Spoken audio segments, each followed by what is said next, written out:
You're listening to Tehachapi with Key Budge, Corey Costello, and Greg Garrett. Welcome to Tehachapi. I'm Key Budge. Today, Greg Garrett, Corey Costello join me. Guys, how are you? Doing well, thank you. Yeah, thank you, Key. And today, Don Marsh, our Public Works Director, Tyler Napier, Deputy Public Works Director. We've brought you guys in because we want to talk about water.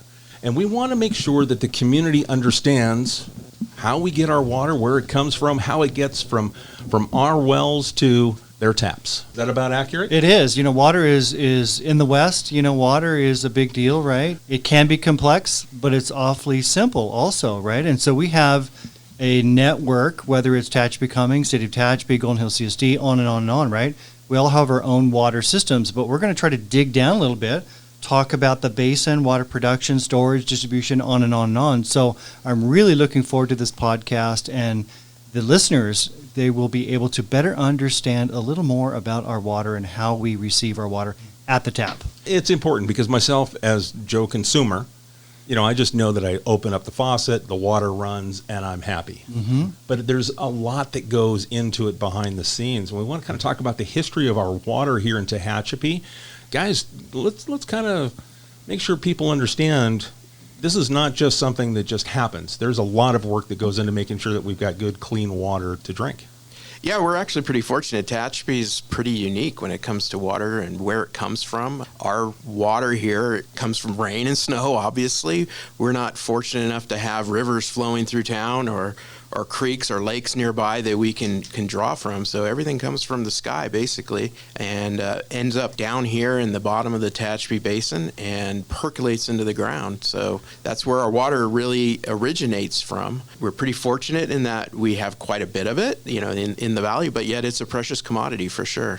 And so we have water, rain, and snow that falls from the sky. We have a basin, but we also augment water through the California aqueduct system too, right? We also do have the ability to get water from the State Water Project down at the California Aqueduct. Yeah, we can purchase that water from the Tehachapi Cummings County Water District. That supplements our native water that we have, right, that is native to the Tehachapi Basin. And so the Tehachapi Basin back in the late 60s, early 70s was adjudicated. Water rights were established, right? Acre feet of water, something that doesn't take place or hasn't taken place in many parts of California. I know that Governor Newsom is mandating that to start taking place, but we're way ahead of that at this point. Yeah, it was a great thing, actually, back in the early 70s.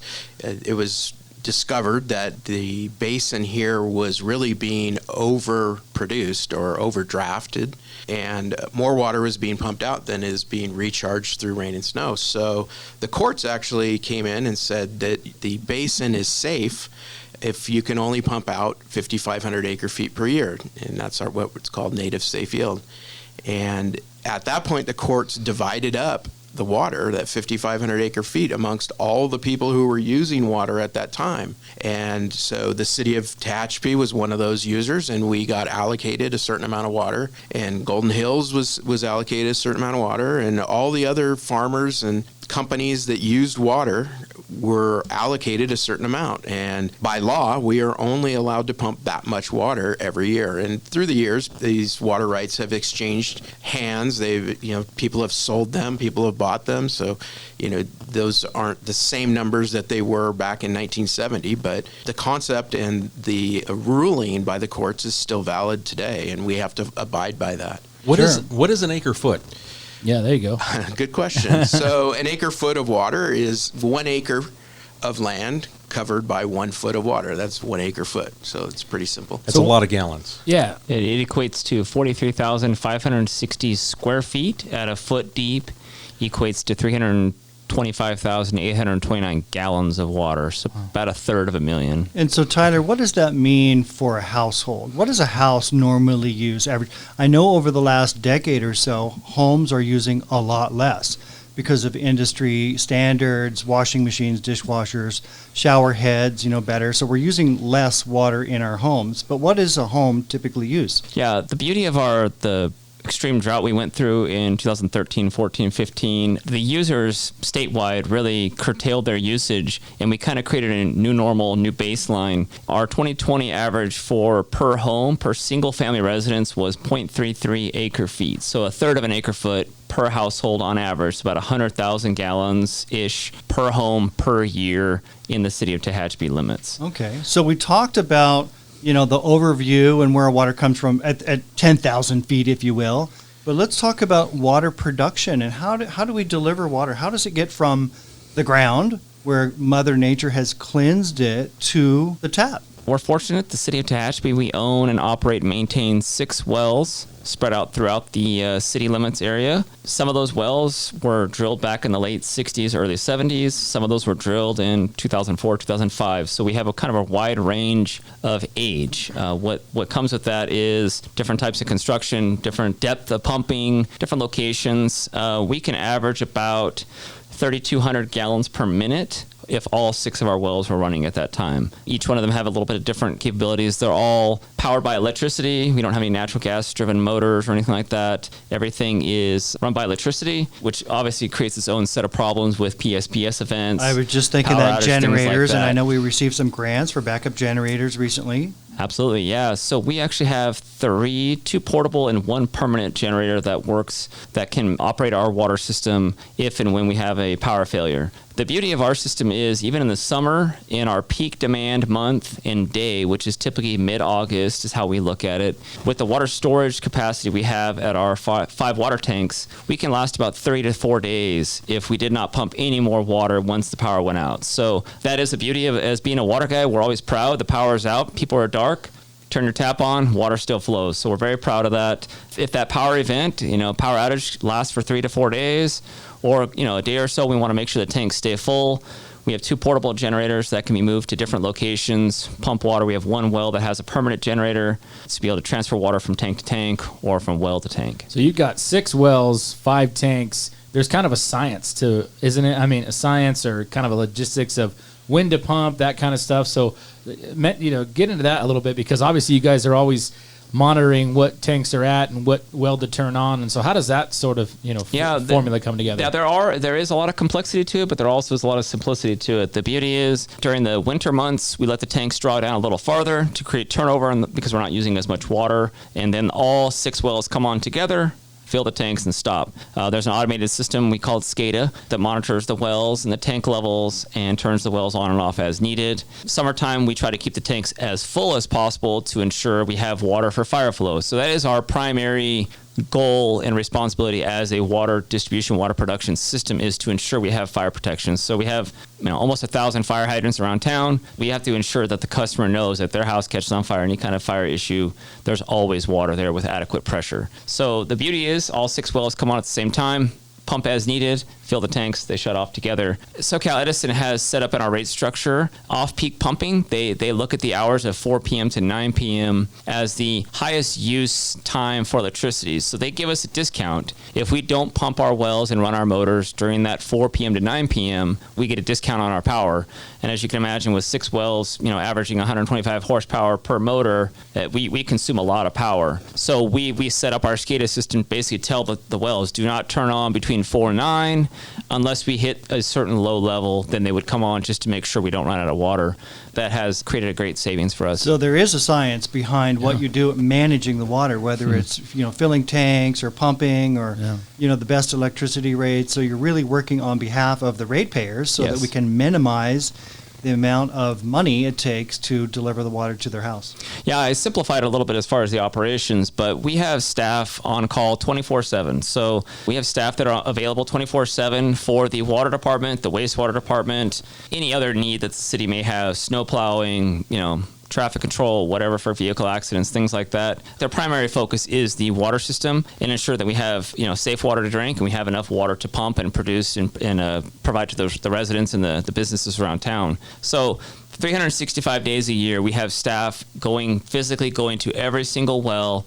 They check the water production, how many gallons we pumped, how much power we used, chemical levels, if we're doing any kind of chlorine injection, things like that. So we're doing physical inspections of those every single day to ensure everything's working properly. Well, let me ask you something real quick. We're pumping this from underneath the ground. we've got multiple water districts here. Like I live out in Bear Valley, so I know I pay a water bill out to Bear Valley CSD. We're the city. How many different water districts do we have in this greater Tehachapi area? What is, because I mean, if we're pumping water, I mean, I don't understand the flow underground, but if it's underground, how does that work? Are we all competing against each other, or does that fall back to other regulations? There's actually multiple water basins within the Tehachapi greater area. There's Tehachapi Basin, which is essentially Golden Hills, the city, and it all extends out somewhat into Sand Canyon out in that area. So that, Tehachapi proper is one Tehachapi water basin. There's also the Brightwater Basin, which includes the area around Bright Lake, some areas of alpine forest. There's also water district in alpine forest. But then in addition to that, Cummings Valley is the other main water basin. And so that encompasses obviously the area of Cummings Valley and Stallion Springs. Bear Valley also has some water withdrawn from Cummings Basin as well. To answer your question, Key, if we're all competing within our basin, the Tehachapi Basin, the beauty of the court adjudication back in the late 60s, early 70s is it evened the playing field. We knew the number we had to live by. That was, live within your means, and there's no need to compete. So, yes, we are all drawing from the same basin, and we do a great job collaborating with Golden Hills, the city, to ensure that our wells are properly located so we do not creating interference. If wells are too close to each other, I could be pulling more water from the Golden Hills well, which would negatively affect them. So there's serious investment financially by Golden Hills or the city or any of these districts out here. So we have joint agencies agreements, so we meet regularly to talk about those well placements to ensure we don't have any conflicts. So Tyler, I have a question. We're talking about competing. So we're working together in the Tehachapi Valley really closely with Golden Hills CSD, which is a great collaboration. But years ago, we entered into an agreement for an intertie, right? So that we could share water in case of an emergency, in case a well goes out. Could you talk a little more about that? Yeah, that was a great project that was put into place back in around 2004, 2005. We have a common pipeline that Golden Hills CSD has wells to the east of the city limits area. When they ran the pipeline through and the city was doing some upgrades of our water storage tanks, the city and Golden Hills got together and pooled their resources, put together an interconnection. So we have a building with physical connection between their system and ours with valves and meters, and we meet regularly on an annual basis to ensure staff are ready. So if Golden Hills ever had an issue where they had a water quantity emergency, or we did as well, we have the ability within our state permits to take water from Golden Hills, or they could take water from us. And basically, we kind of one of those, we'll pay you back after we figure this out. We're literally married to the pipeline. So we've never used it and hope we never do. Exactly. But if Golden Hills or the city needs to share water, it's a great thing. Absolutely. So we've talked about our overview, water production, water storage, and distribution a little bit. Why don't we talk about water quantity and pumping capacity and leasing rights or purchasing water rights and all those different elements? So what happens, like in a case, right? We have our roughly 1,900 acre feet a year we pump out. What happens if we, for some reason, it's just, I don't know, people do more laundry one year, right? And we're using more than 1,900 acre feet. What happens at that point? Obviously, they don't just shut the taps off. So what do we do to kind of mitigate? Should maybe Golden Hills CSD, whoever inside the basin goes over their water allotment, how does that get sort of fixed? Yeah, that's a really good question. So as you said, we have an allocation of 1,900 acre feet per year that we can pump. And our options really, if we go over, or we think we're going to go over, there's really only a few options. The first one is we can buy more water rights if they're available. Mm-hmm. So if somebody wants to sell them, we can purchase them. That's not very frequent. Most people want to hang on to their water rights, and so it's difficult to find them to buy. But there are also people who own water rights but don't necessarily use them. And so what they can do is lease those water rights out on either year to year or on a long-term basis. And we have done that and will do that. This year have made more of an aggressive effort to lease out more or lease in more than we typically would, just so that we can ensure that we have enough water. And then the third option is to buy state water. And we talked a little bit about that previously, but we can purchase that water from the Tehachapi Cummings County Water District.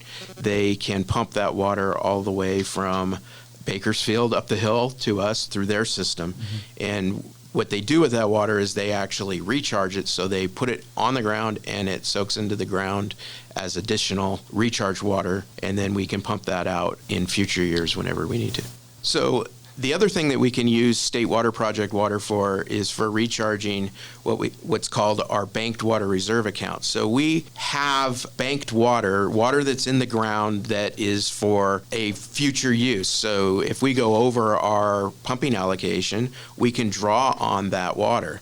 And so that's what we essentially use the State Water Project water for, is they put it in the ground for us, Tehachapi Cummings County Water District, and then we can withdraw that water at a future date when we need it. And I think that goes back to that kind of basin question. You know, you talked about native safe yield, and this is going back to the 70s. And so ever since then, people have been they've been limited on what they can pump. And then they also put State Water Project water into the ground to kind of recharge. So really we're in a situation where, you know, 1,900 acre feet isn't the end of the world, but there's still water in that basin because for years and years, people have been responsible on how much they're allowed to pump. Yeah, that's an excellent point as well, that the basin is huge and has a huge volume of water. So if we pump more than our allocation in any given year, that's not any immediate crisis. There's a lot of water in the basin, but we need to stay under our 5,500 acre feet on the long term, so that the basin remains healthy.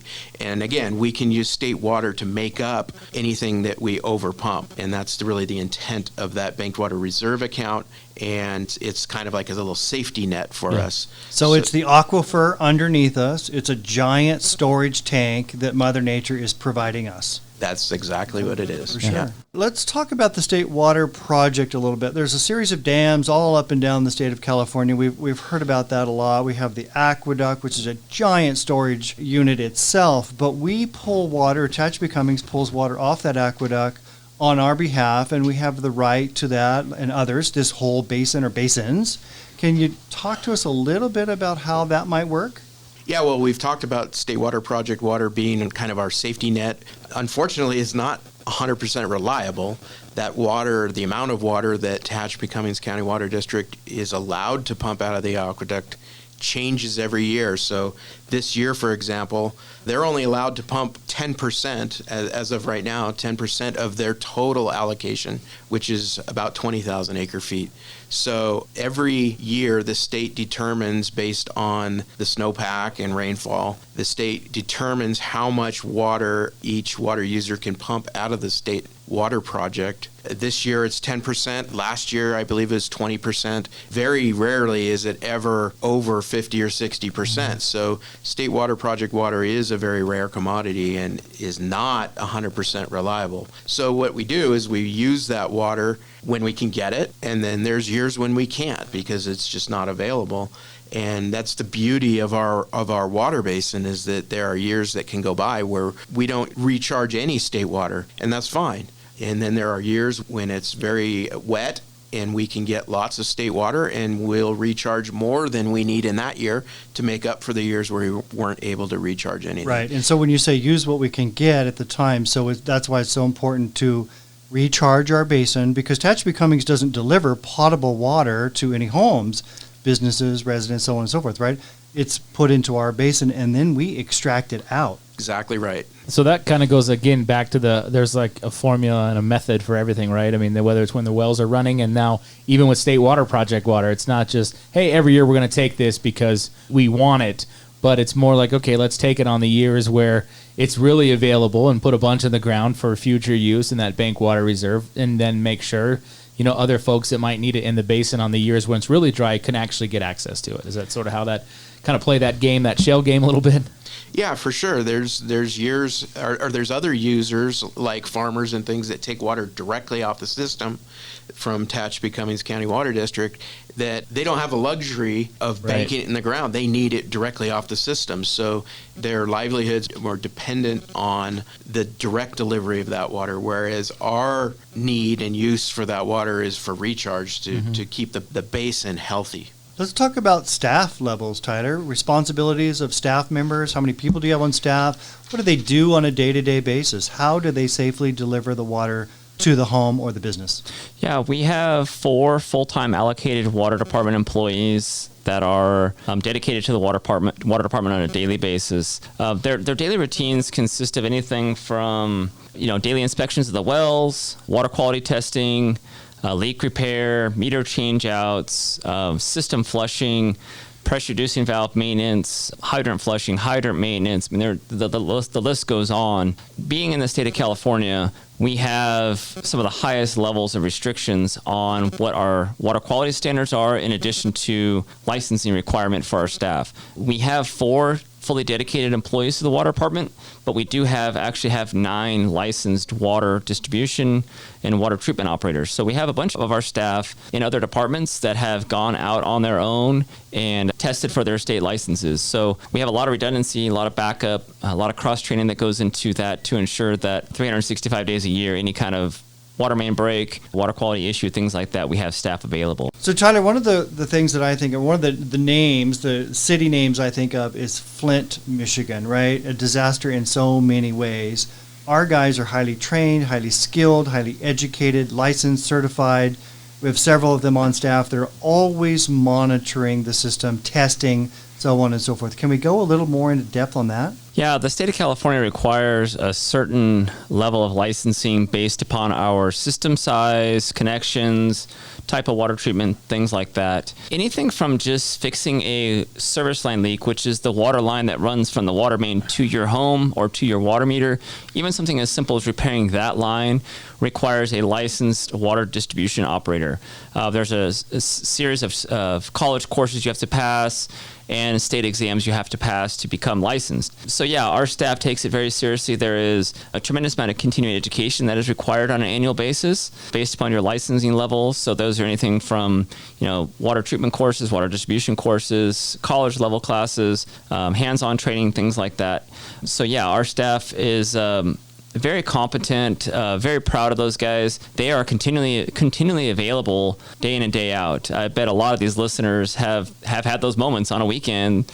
Their toilet blows out and water's flowing everywhere, and they call, and the guy's there. They're there very quickly. So, that's a great piece of a service we provide to our customers. Safety, water safety is really right there. You cannot take it for granted. That's for sure. When you're thinking about, and this kind of goes back a little bit to water quality, but there are other cities that put stuff in their water, right? Whether it's fluoride or I don't know what the list. Chlorine. Yeah. So whatever. What do we put in our water? Yeah, that's a great question. You say fluoride. I actually had a friend move from Costa Mesa up here, and I went to her house, and she had a bunch of bottles of water, and I was giving another person from Orange County. I had to say it. Her husband's from here, so let's give her a break. She probably wants us to close the gate behind her because she was the last one. She made sure, but she had a bunch of bottled waters on her counter. I gave her a hard time about it. And she says, "Well, I don't want to drink the fluoride." And so back to your question, Corey, there are water systems that purposely add fluoride to the water. We do not. We do not add fluoride of any type. The groundwater we have here in our area has a naturally occurring level of fluoride, which is very safe and very healthy for people. We do only add chlorine. That's the only chemical we add to our water system, and that is not because we have a bacteria or a coliform or an E. coli issue with our water. That is basically what the state would equate that to, is system maintenance, to keep a chlorine residual in the water system in the case of a leak, to ensure that if anything what were to happen in the water system throughout the pipelines, that the chlorine would be there to protect us against anything like that. So yeah, the only chemical we use is chlorine. And so we test our wells, we monitor, we take tests down to Bakersfield a couple times a week, right? And then at the end of the month, we have a big report, and at the end of the year, we actually send a report to all the residents. Correct. Yeah, we're in the process of finalizing that report right now. Actually, it's called the Consumer Confidence Report. So that's exactly what it means. It's to provide confidence to the consumer that their water quality is safe. Most people don't ask that question, but these reports, they should be seeing them come into their home in the next 30 to 45 days. A little nice trifold pamphlet that gives all the water quality data that directly came from the source. So we test the wells. These numbers are from the wells themselves. We test for thousands of constituents, but this report only shows the items that had detectable limits that per the state requirements.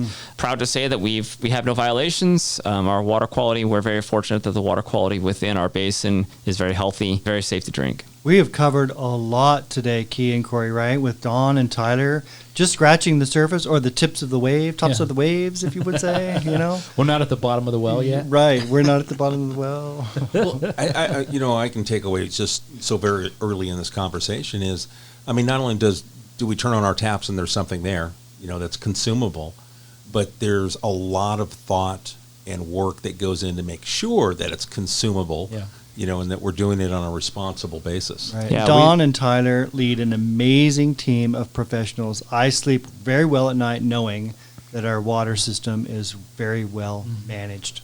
Yeah, if you think about it too, I mean, we take so much of it for granted, right? Just in the United States in general, having a water system worldwide, there's still millions of people that don't have any kind of infrastructure. So even just, and we're a very small scale compared to probably, much larger cities. And the water quality and the water the water quantity, that's why it's so important for the city, Golden Hills, Tehachapi, Cummings, Bear Valley Stallion, and all the water users to work together hand in hand so that we know exactly where we're going, what we're doing, and how we can help each other, grow and prosper economically in this great community. Since I've been here the last 4 years, I know that we've had a couple of projects, and correct me if I'm wrong, that were in past, maybe potable water been being used to send out for irrigation of parks or fields, and we've made adjustments to make sure that potable water is going to the consumer, and not being used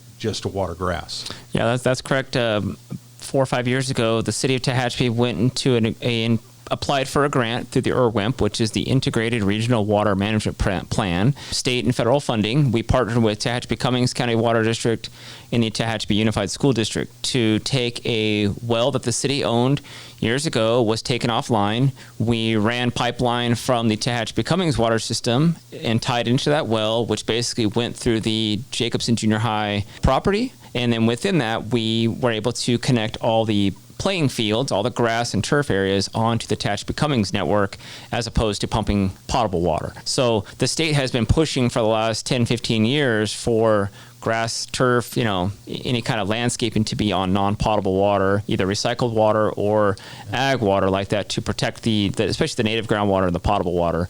Again, going back to Greg's point, those partnerships are great. The state loves to see those partnership style grants. The school district, Tehachapi Cummings, the city of Tehachapi. Without those partnerships, we're probably not going to qualify for that grant on our own. So yeah, those are great things. Responsible stewards. Yeah, we're always looking for opportunities like that where we can take demand off of our potable water system and move it over to water that's of a lower quality but yet still fine for irrigating parks and landscaping and things like that. There was just a story, today came out from talking about drought and sort of state water allocations being even less, and it says it's actually encouraging municipalities, hey, find a way to diversify your water supply.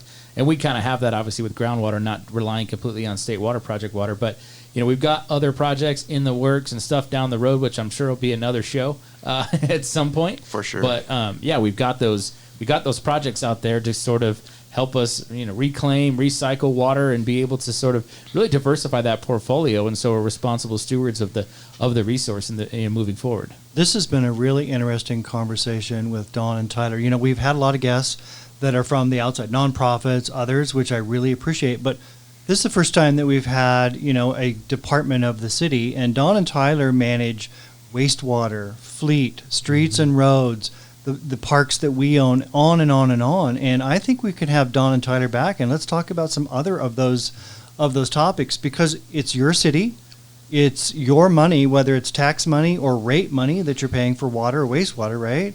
And so these are topics that I think are very core to who we are and what we stand for. Yeah, we've really only talked about half of the system, right? Yeah, We've right. talked about the water that comes out of the ground and goes to your tap, but we Right. haven't talked about what happens to it after that. There's I so think much more that's to the story, isn't it? More to come in the future. What is that? Oh, the rest of the story. What was that guy's That was name? Paul Harvey. Paul, yeah. Yeah. I'm dating myself again.